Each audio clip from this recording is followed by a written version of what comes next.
Let's look at a CBS February poll. Trump at 35, Cruz at 18, Kasich 11, and the rest of them at 35. The rest would be Rubio, Carson.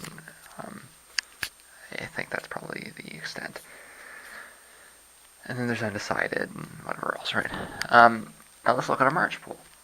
You have Trump at 46, that's plus 11. Cruz at 26, that's plus 8. And Kasich at 20, plus 9. And you put the undecideds and whatever, they're at 8. So it's split. It's pretty cleanly. It's 10 points each. Okay? What's happened in the last month with people dropping out is they each went up by about the same amount. 10 points each. If Rubio was still running, that would be an extra 10, maybe 15 points. And Trump would be hovering around closer to 40 instead of around 50. Okay? And if Kasich drops, that's 20 points. You're going to have to give Trump probably at least 10 of it. And he'll be hovering around 60 instead of around 50. And this is national. Okay? This includes the Cruz areas in the Midwest and the South. Most of the states that are left to vote are either in the Northeast or the Northwest. And Trump will get another 10 plus point bump in the Northeast. Okay? It means Trump is probably running at around 60, maybe even 70 in these areas. If you're voting for Kasich at this point, you're pushing back against two very strong factors. The first is that the establishment is 100% behind Cruz, which is going to backfire any moment now. He'll win in Utah. He may get crushed in Arizona as the anti-establishment vote abandons him and moves to Trump, which, I mean, it was always a charade. But at this point, it's obvious. He's got the entire establishment backing him. His entire appeal was that the establishment wasn't attacking him. And you know what? That's what happened to Rubio, right?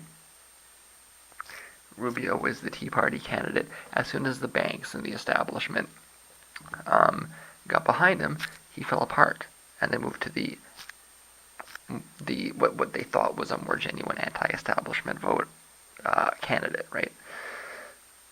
Now that it's pretty clear that all the banks, all the all the media outlets, everybody's behind Cruz. Everybody's telling you vote for Cruz over Cruz.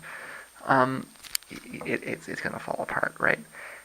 The second is that the peer pressure is entirely behind Trump.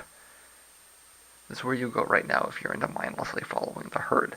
So that means you must be pretty independent-minded if you're voting for Kasich. That you must actually have ideas of your own.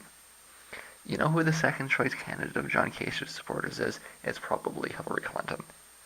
Resist the pressure, John. Keep fighting. You're the only thing stopping Trump from winning the nomination.